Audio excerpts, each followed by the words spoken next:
अरे गणपत, जरा जनाची नाही तरी मनाची लाज बाळग. काय कळतंय का मी काय म्हणतोय ते? गणपतचं डोकं दोन्ही हातांनी धरून जोराने हलवत गंगाधर पंतांनी त्याला दरडावून विचारलं. गणपत घाबरून थरथरत होता. देवा शपथ, बाबा मला माहीत नाही. तो रडायलाच लागला आता. अरे बेशर्मा, तुझा पाठचा भाऊ ना रघुपती, आणि तुला माहीत नाही? न ना नाही. भीतीने आता गणपत जमिनीवर कोसळेल की काय अशी त्याची अवस्था झाली होती. वा, धाकटा भाऊ मध्यरात्री घर सोडून पळून जातो आणि मोठ्या भावाला त्याबद्दल तसूभर सुद्धा कल्पना नाही. अरे, हा तुझा बाप काय बोळ्याने दूध पितो असं वाटतं तुला? प्रत्यक्ष जन्मदात्याला गंडवतोयस. आता गंगाधर पंतांचा तोल सुटला. त्यांनी गणपतला जोराजोराने मारायला सुरुवात केली. 11-12 वर्षांचा कोवळा गणपत जात्याच गरीब स्वभावाचा होता. बापडा पाठीवर उठणारे बळ सहन करत रडत राहिला. इतका वेळ स्वयंपाकघरात बसून बाप लेकाचा तमाशा पाहणाऱ्या उमाबाईंचा जीव आता गणपतसाठी कळवळला. भाबडं पोर ग माझं, मुकाट्याने मार खातोय, पण या जमदग्नी बापापुढे तो तरी काय करणार? देव तरी असल्या उलट्या काळजाच्या बापाच्या घरात असली गुणी पापभीरू बुद्धिमान रत्न का बरं जन्माला घालतो? आता आपल्यालाच बाहेर बैठकीच्या खोलीत जायला हवं. पोराला कुशीत घ्यायला हवं. उमाबाईंनी ओचा पदर सावरला. त्या धैर्य गोळा करून बाहेरच्या खोलीत आल्या. गणपतवर छडीचे सपासप फटके बसत होते. न राहून त्या पुढे झाल्या. अहो अहो, असं काय ते? थांबावं, ऐका जरा माझं. असं म्हणत गणपतला त्यांच्या हातून आपल्या जवळ घेत त्या नवऱ्याची केविलवाण्या स्वरात मनधरणी करू लागल्या. उमाबाईंना दूर लोटत गंगाधर पंत खेकसून म्हणाले, तू जा बघू आधी. बाई माणसाची मर्यादा ओलांडतेस तू. तुझी अक्कल चुलीपुरतीच, कळलं? अशा वाग्बाणांची सवय असल्यामुळे उमाबाई डळमळल्या नाहीत. त्यांनी गणपतला म्हटलं, गणपत जा, आंघोळ कर आणि अभ्यासाला बस. गणपत पटकन आत पळाला. अगं उमे, रघु घर सोडून गेलाय, कळतंय ना? गणपतला माहीत नाही, तुला माहीत नाही म्हणतेस. अगं मग आता मला पोलिसात जाऊन. गंगाधर पंतांना एकदम आवेशाने आवरत उमाबाई म्हणाल्या, थांबा, पोलिसात नाही जायचं. मग काय करायचं? शांत राहायचं. काय? अगं डोकं बिकं फिरलंय की काय तुझं? कोण आई आहेस की राक्षसीण आहेस तू?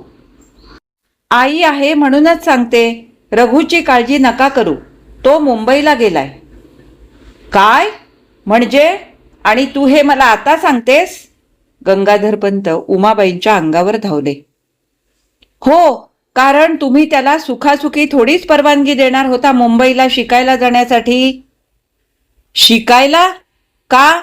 इथे बंगलोरमध्ये त्याला शिकता नाही येत? आणि हे 9 वर्षांचं दिवटं पोरटं काय दिवे लावणार आहे तिथे मुंबईला? जोर जोरात येरझाऱ्या घालत ते मोठमोठ्याने ओरडत बोलत होते. तो तिथे मोकळा श्वास घेऊ शकेल. त्याला ज्या कलेमध्ये करिअर करायचे आहे ती तो नक्की करू शकेल. म्हणून तर काय? बोल ना. म्हणून तर मी माझं स्त्रीधन विकून त्याच्या उदरनिर्वाहाची आणि शिक्षणाची सोय केली. उमाबाई एका दमात बोलत होत्या. त्यांना स्वतःलाच कळत नव्हतं की जमदग्नीसारख्या तापट नवऱ्यापुढे बोलायचं बळ आपल्याला आलं तरी कुठून. छान, शेवटी रेघोट्या ओढून त्यात 4 रंग भरणार हीच कला ना शिकायला गेलाय तुझा रघु? छदमीपणे गंगाधर पंतांनी त्यांना विचारलं तेव्हा त्यांच्या मस्तकात तिडी कुठली. हो, त्या कलेला चित्रकला म्हणतात. रघुचा आत्मा आहे ही कला. तो त्या कलेशी इमान राखील.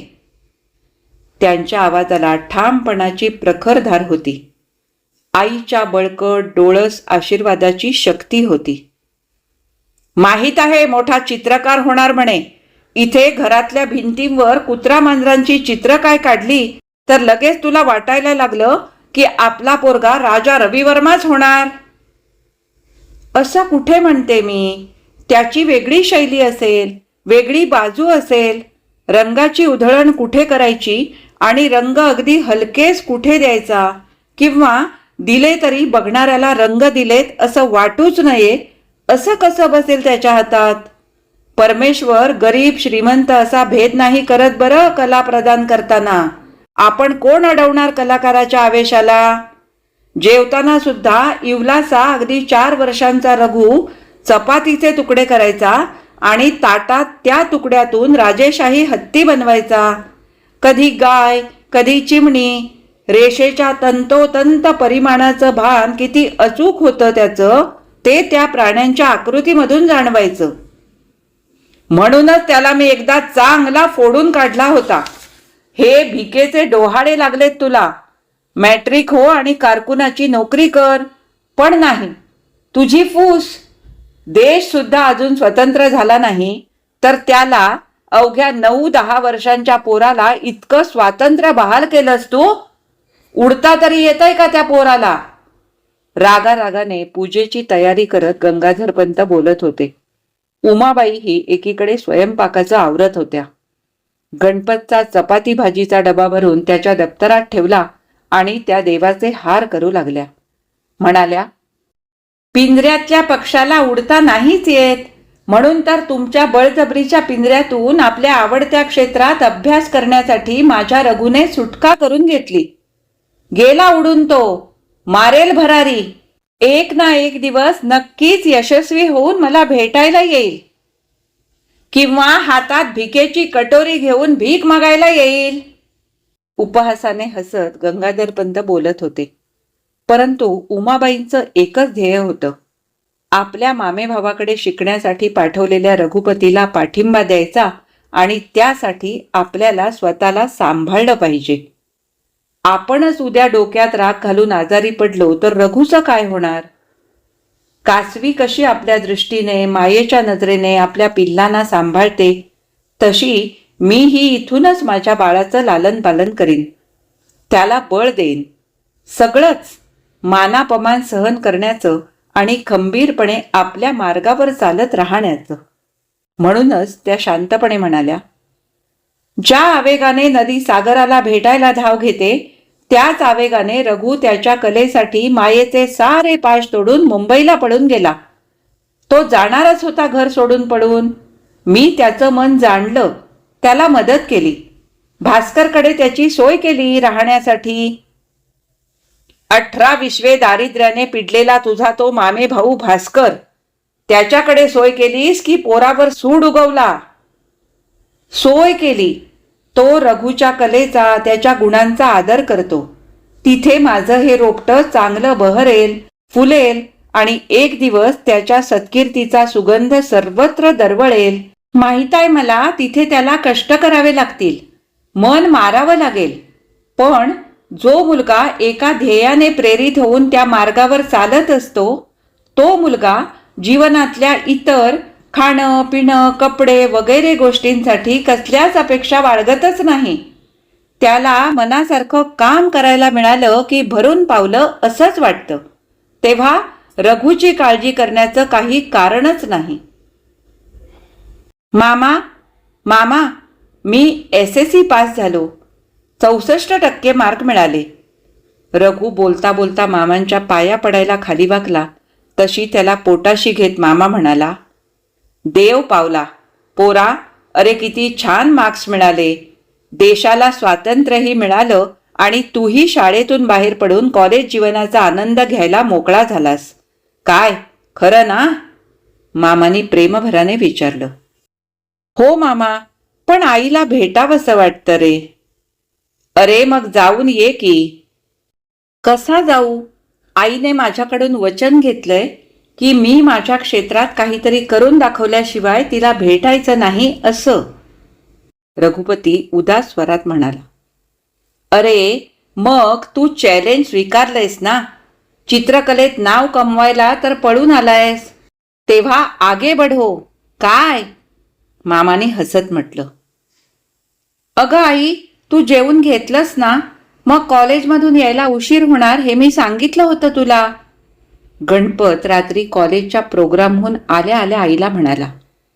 गंगाधरपंत बाजूलाच बसून पोथी वाचत होते. रोज झोपण्यापूर्वी वाचायची त्यांना सवय होती. आ हां, उमाबाई गुणगुणल्या. हो की नाही? गणपतने हसत विचारलं. नाही, त्या त्याच्या कानाशी तोंड देत म्हणाल्या. नाही का? अरे गणपत, मी रघु पळून गेल्यापासून फक्त एक वेळ जेवते. रात्रीचं जेवण बंद केलंय, त्या हलकेच म्हणाल्या. अगं आई, पण हे कशासाठी? गणपतने कळवळून विचारलं. रघुसाठी.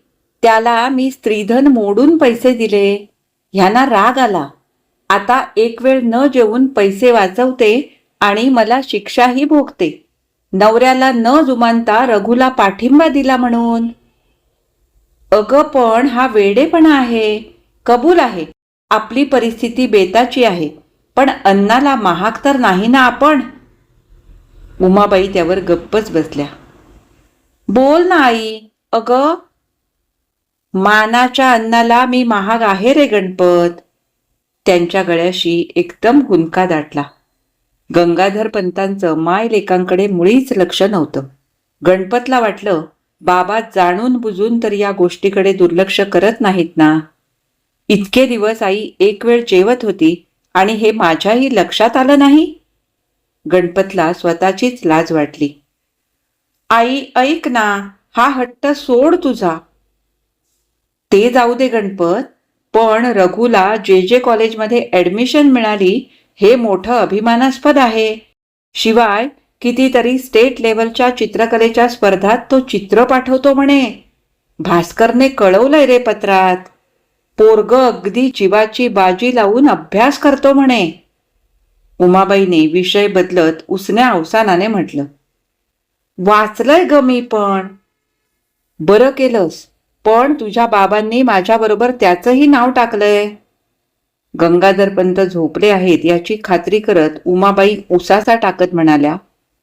आम्ही निदान कामासाठी कामापुरतं तरी बोलतो, पण रघुबद्दल एक अक्षर काढत नाही तुझे बाबा.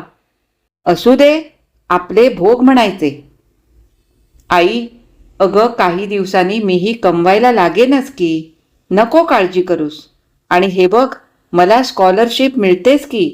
शिवाय ट्युशनचे पैसे मिळतातच. तू मानाचं जेवू शकशील इतकं तरी आहे अगं. त्याने आईचा हात हातात घेतला. काबाड कष्टाने राठ झालेला तिचा हात, त्या स्पर्शाने त्याचं काळीज गलबललं. उमाबाईने म्हटलं. वेड्या, या हाता इतका मऊसूत पवित्र हात कुठला असणार? लेकरांसाठी झिजते. चल बरं, झोपूया आपण. इतके दिवस रघुपती ज्या गोष्टीची आतुरतेने वाट पाहत होता, ती गोष्ट प्रत्यक्ष त्याच्या आयुष्यात घडली यावर त्याचा स्वतःचाच विश्वास बसेना. जिनिवाच्या पेंटिंगच्या स्पर्धेत त्याच्या पेंटिंगला पहिलं अवॉर्ड जाहीर झालं. जे स्कूलमध्ये त्याची नोकरी चालूच होती आणि आता एकापेक्षा एक मानाची अवॉर्ड्स त्याच्या नावावर जमा होत होती. आणि त्याचं हे यश बघून न राहवून शेवटी भास्कर मामा त्याला म्हणाला. रघु, अरे आता तरी भेट ना रे उमाताईला. तिच्या कष्टाचं चीज केलंस बाळा. जा, आता बंगलोरला जाऊन आधी तिची भेट घे. घुसमटते ती तुझ्या वाचून. मामांचा स्वर थोडा गदगदला. रघुपतीने मामाचा हात प्रेमभराने हातात घेतला. हाताला घट्टे पडलेला तो खरखरीत कष्टाळू हात, पण मनात कोमल भाव, खूप माया. तो एकदम म्हणाला. किती प्रेमाने सांभाळलंस मामा मला. प्रेमाशिवाय या दरिद्री भास्कर मामाजवळ तुला द्यायला काय आहे रघु? केविलवाण्या स्वरात त्याने विचारलं. तशी रघुने पटकन त्याच्या तोंडावर हात ठेवत म्हटलं. असं काय बोलतोस मामा? तू खूप श्रीमंत आहेस रे मामा. अरे किती जीव लावून मला सांभाळलास रे तू. इतकं निरपेक्ष प्रेम कोण करतं रे? त्याच्या प्रेमळ स्पर्शाने, त्याच्या कृतज्ञतापूर्ण बोलण्याने मामांचा जीव सुखावून गेला. तो हळुवारपणे म्हणाला. रघु, मग आता बंगलोरला जाणार ना? मामा, नक्की जाणार रे मी, पण त्याआधी मला एक अचिव्हमेंट हवी. फुल ब्राईट स्कॉलरशिप. अमेरिकेला जाऊन मला माझ्या कलेचा विकास करायचा आहे मामा. मिळेल रे. आणि आतापर्यंत तुझ्या अमूर्त भावनाविष्कार शैलीसाठी किती मानसन्मान मिळाले हे विसरलास का रघु? तशीच तुला जिचं आकर्षण वाटतं ती फुल ब्राईट स्कॉलरशिपही मिळणार.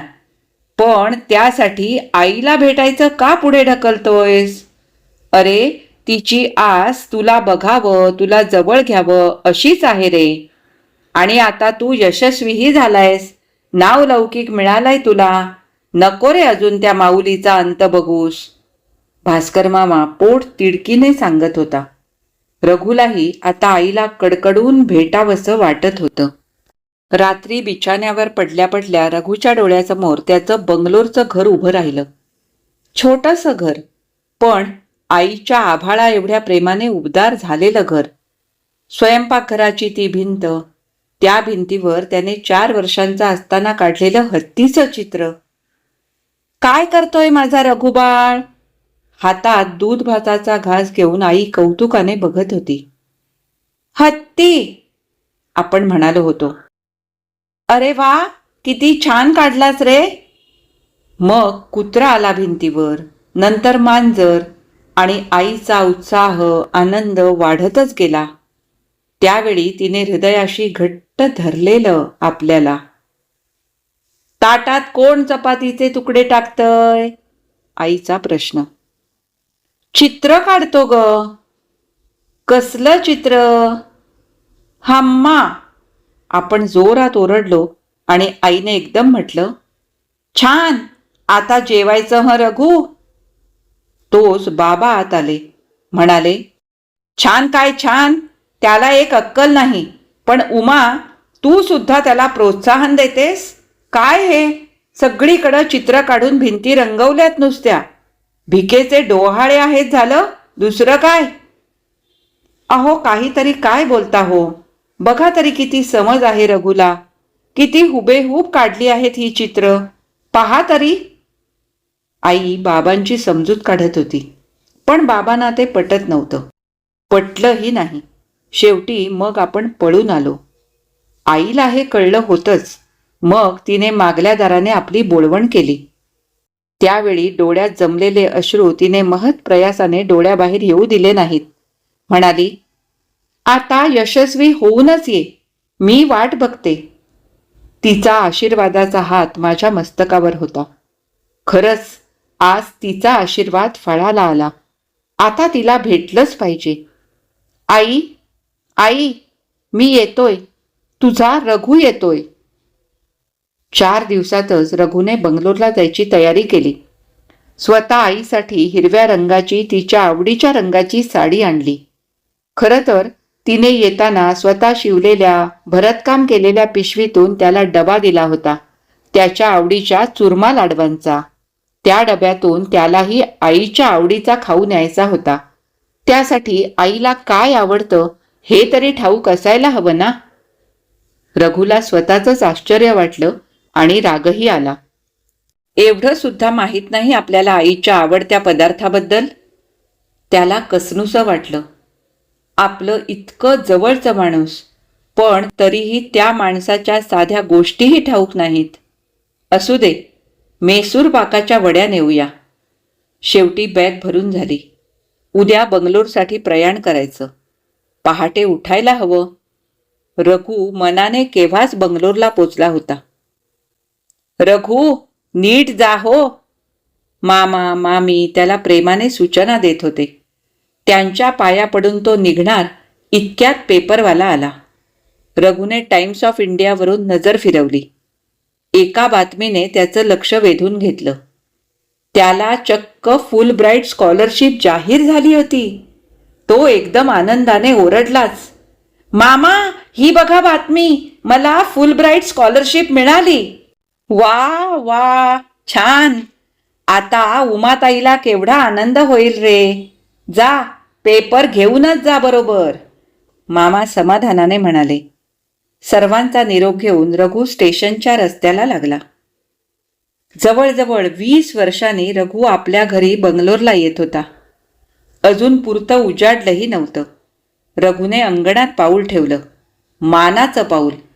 चित्रकार म्हणून सत्कीर्ती, नावलौकिक कमावलेल्या एका कलाकाराचं अभिमानाचं पाऊल. आता त्याला ओढ होती ती फक्त आईला बघण्याची, तिच्या कुशीत शिरून आनंदाने यश साजरं करण्याची. त्याने डोळे भरून अंगण, तिथली फुलझाडं, तुळशी वृंदावन सारं सारं आसुसून पाहिलं. जणू तो आता 9 वर्षांचा इवला मुलगा होता. त्याच वयात आपण इथून पळून गेलो आणि आता सन्मानाने याच अंगणात आलोही. आता सगळं आलबेल होणार. त्याने दारावरची कडी वाजवली. अरे, पण आतून कुणाची चाहूल कशी नाही. इतक्यात पहाटे बेल वाजवावी की नको असा विचार करत असतानाच हलकेच दार उघडलं गेलं. रघुने पाहिलं मात्र. हातातली बॅग टाकून त्याने उमाळ्याने म्हटलं, आई, आई, आणि त्याने तिला मिठी मारली. दोघांच्याही डोळ्यातून अश्रूंच्या धारा वाहत होत्या. रघु, माझ्या बाळा. त्याच्या डोक्यावरून पाठीवरून उमाबाईंचा क्रूश थरथरता हात फिरत होता. त्यांच्या आवाजाने गंगाधर पंतांना जाग आली. गणपतही उठला. त्याने दिवा लावला. बैठकीच्या खोलीत रघु खुर्चीवर बसला होता आणि शेजारच्या खुर्चीवर उमाबाई तृप्त चेहऱ्याने त्या रघुला पाहत होत्या. कोण रघु? तू असा अचानक कसा आलास? अरे, गणपतला मध्येच अडवत रघु म्हणाला, किती वर्षांनी भेटतोय आपण. किती मस्त वाटतंय आपल्या घरी आल्यावर. बोलता बोलता त्याने गणपतचा हात हातात घेतला. नंतर तो शांतपणे गंगाधर पंतांकडे वळला. पाया पडतोय बाबा मी, तो प्रेमाच्या उमाळ्याने म्हणाला. गंगाधर पंत एकदम बाजूला झाले. म्हणाले, दूर हो, तुझा नमस्कार नकोय मला. असं का करता बाबा? आता सगळं छान झालंय. मला नोकरी आहे, अवॉर्ड्स मिळालीत पेंटिंगना. आता तरी राग सोडा ना बाबा. बोलता बोलता तो त्याच्या बॅगेतून एक एक गोष्टी काढत होता. त्याची मानपत्र, वर्तमानपत्रातील त्याच्या प्रशंसेने छापून आलेल्या बातम्यांची कात्रणं. गंगाधर पंत हे सारं काही पाहत होते, पण ते एखाद्या त्रयस्थासारखं. बघा ना बाबा, रघुने एक कात्रण दाखवत आर्जवाने म्हटलं. नको, माझा तुझ्याशी काहीच संबंध नाही. आणि ते त्यांच्या दिनचर्येला लागले. जणू रघुचं घरात येणं त्याचं अस्तित्वच त्यांनी नामंजूर केलं होतं. नको हिरमुसा होस राजा, दम धर. चला आता निवांत बसा बोलत तुम्ही भाऊ भाऊ. मी चहा करते सगळ्यांसाठी. उमाबाई प्रसन्नपणे म्हणाल्या. मुलगा भेटला हेच त्यांच्यासाठी खूप होतं. रघु, बघ, तुझ्यासाठी छान खरपूस थालीपीठं केलीत. लोणी सुद्धा आहे ताजं. गणपत, चला सुरुवात करा. वातावरण हलकं फुलकं होत होतं उमाबाईंच्या वात्सल्याने, शांत वृत्तीमुळे. पण गंगाधर पंतांचा पारा चढत होता. माय लेकरं जीवाभावाचं हितकूच करत होती आणि आपण मात्र स्वतःच्याच घरात उपरे आहोत असंच त्यांना वाटत होतं. एका बाजूने रघुने काय काय साध्य केलं हे बघण्याची खुमखुमी होती. आईच्या जीवावर केलेली त्याची यशस्वी वाटचाल त्यांना खरं तर खूपच होती. पण आता उद्या आजूबाजूची 4 माणसं जमणार. आपल्या विभागातला गावातला मुलगा मोठा चित्रकार कलाकार झाला म्हणून त्याचा सत्कार होणार. त्याच्या मानमरातब सोहळ्यात उमा सहभागी होणारच. पण आपण मात्र खरडे घाशी करत बसणार. पण आपलं बरोबरच आहे. उमा आणि रघुने संगनमत करून आपला विश्वासघात केलाय. अहो बघा तरी, रघुला केवढी मानाची प्रतिष्ठेची स्कॉलरशिप मिळाली. ते फुल ब्राईट स्कॉलरशिपची बातमी छापून आलेला आदल्या दिवशीचा टाइम्स ऑफ इंडिया गंगाधर पंतांना दाखवत उमाबाई गोड स्वरात म्हणाल्या. हातातला चहाचा कप सेंटर पीसवर ठेवून त्यांनी पेपर घेत म्हटलं, तुला सांगतो, आता एकदाच बघतो काय त्याने दिवे लावलेत ते. पुन्हा पाठ नको धरूस माझी. आणि ते पेपर वाचू लागले. रघुच्या बातमीचा शोध घेऊ लागले. पण त्यांना ती बातमी कुठे दिसेनाच. अगं ए उमे, कुठे आहे तुझ्या दिवट्याच्या प्रतापाची बातमी? दाखव तरी. ते संतापून म्हणाले. अहो असं काय करता? द्या दाखवते. खूण केली तिथे रघुने. म्हणत उमाबाईंनी त्यांना बातमी दाखवली. ते वाचू लागले. आधी रघुच्या एकंदरीत मिळालेल्या त्याच्या अवॉर्ड्सबद्दल, अचिव्हमेंट्सबद्दल, त्याच्या चित्रशैलीबद्दल बरंच काही लिहिलं होतं. शेवटी ही स्कॉलरशिप मिस्टर रघुपती उमादेवी यांना सन्मानाने देण्यात येत आहे असे लिहिले होते. आणि ते वाचून मात्र गंगाधर पंतांच्या तळपायाची आग मस्तकात गेली. रागारागाने त्यांनी पेपर फेकून दिला. म्हणाले, उमा, तू वाचलंस हे? हो. त्याचं नाव त्याने रघुपती उमादेवी असं लिहिलं आहे. तो तसंच लावतो त्याचं नाव. उमाबाई शांतपणे म्हणाल्या. का? त्याचा हा बाप मेलाय का? अगं बोल ना उमे. त्याचा बाप गंगाधरपंत सरनौबत मेलाय का? नाही बाबा. आतल्या खोलीतून बाहेर येत रघु म्हणाला. बाबा, पण मला उमादेवी या माझ्या आईच्या नावाचा खूप अभिमान वाटतो. अभिमान? अभिमान वाटावा असं काय आहे त्यात? गंगाधरपंतांनी छद्मीपणे विचारलं. अहो, या नावामुळेच तर आज रघुपती या माझ्या नावाला लौकिक मिळाला, सत्कीर्ती मिळाली.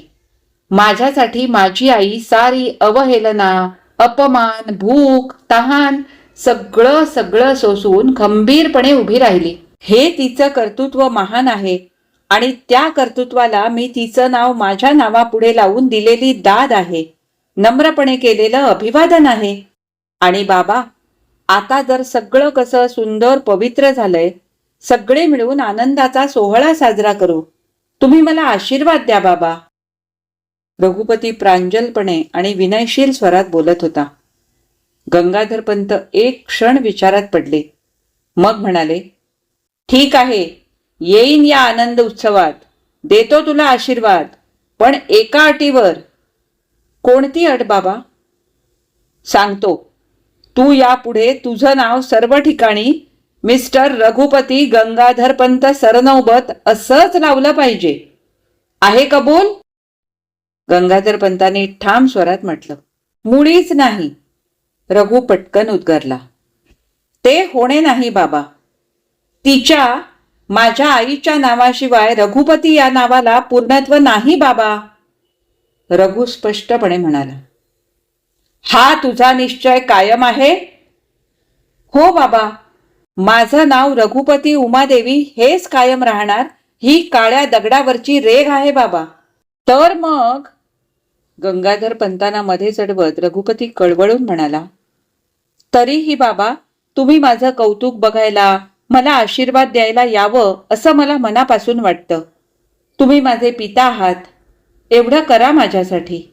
आणि मला खात्री वाटते की तुम्ही अजूनही प्रेम करता माझ्यावर. तुम्ही निश्चित येणार, हो ना बाबा?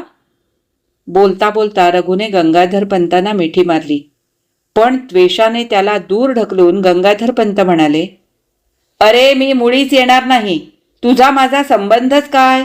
बापाचं नाव लावायचं नसेल तर लक्षात ठेव, तू मोठा चित्रकार असशील, नाहीतर पेंटर असशील. मला देणं घेणंच नाही काही. मूर्ख, बेअक्कल, आणि जिची चुलीपुरती अक्कल आहे तिच्या कर्तृत्वाचे पोवाडे गातोयस. इनफ बाबा. रघुने बाबांना अडवत म्हटलं. खूप झालं, आता नाही ऐकणार. बाबा, मी अमूर्त चित्रशैलीत माझी चित्र काढतो, पण त्यातही भावनांचे आविष्कार असतात. या सृष्टीतील प्रत्येक गोष्टीत भावना आहेत, भाव आहेत. पण बाबा, तुम्ही कोरड्या मनाचे आहात. अशा भावनाशून्य आदर्शवादाचा काय उपयोग? निसर्गातल्या खडकांमध्ये, गवतामध्ये, वाळूमध्ये, पानापानांमध्ये भावनांची अभिव्यक्ती होत असते. हे जगणं आनंदासाठी आहे. ही सृष्टी साक्ष देते त्याची. बाबा, वाटलं होतं माझं यश बघून तुम्ही आपणहून मला जवळ घ्याल, पण तुम्हाला तुमच्या नावाचं जास्त महत्त्व वाटलं. आपल्या पोराने इतकी वाटचाल कशी केली? काय काय दिव्यातून त्याला जावं लागलं हा विचारही तुमच्या मनाला शिवला नाही. तुम्हाला एकदा बरं नव्हतं, ताप भरला होता, तेव्हा एक पत्र लिहिलं होतं मी तुमच्यासाठी. पण मग मामाकडून कळलं ते तुम्ही न वाचताच फाडून टाकलं. स्वतःच्या अहंकारापुढे तुम्हाला दुसरं काहीच महत्वाचं नाही. कुठेतरी वाचलेलं आता प्रचितीला आलं बाबा. एक वेळ पत्थराला पाझर फुटेल, पण पत्थर दिलाच्या माणसाला कधीही पाझर फुटणार नाही. आता रघुला पुढे बोलता येईना. तो शांतपणे उठला. आईसाठी आणलेली साडी तिला देत म्हणाला, माझ्या प्रेमाची ही साडी नेस उद्या, आणि हो, खाऊ आणलाय, घे. त्याने तिला एक मेसूर पाकाची वडी दिली. अगं बाई, मेसूर खूप आवडतो मला, पण तुला कसं कळलं रघु? कळतं.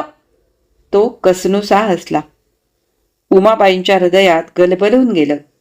खरंच याला आपलं मन कळतं आणि आपल्यालाही याचं मन वाचता येतं. कारण तशी मायेची नजर आहे म्हणून. पण ज्यांच्या डोळ्यांवर अहंकाराचा पडदा आहे, अहंभावाचं पटल आहे, त्यांच्या मनाच्या तळाशी असलेलं भावविश्व कसं दिसणार? आणि रघुच्या चित्रशैलीचा आत्माच मुळी भावना आहेत. पण म्हणून आपण का बरं दुःखी व्हायचं? त्यांच्या अहंकाराचं पटल आपण का दूर करायचा अट्टाहास धरायचा?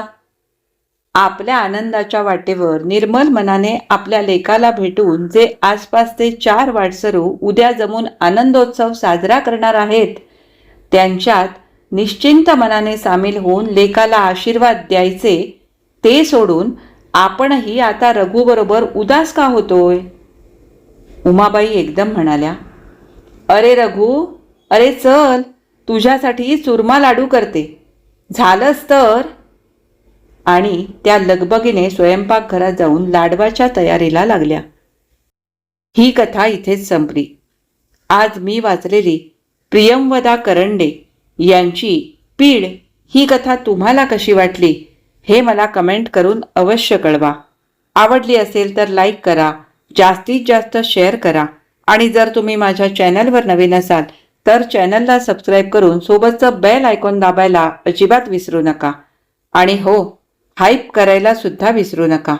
आता आपण पुन्हा भेटू अशाच एखाद्या छानशा कथा किंवा कादंबरी वाचनासाठी. तोपर्यंत मी तुमचा निरोप घेते. धन्यवाद.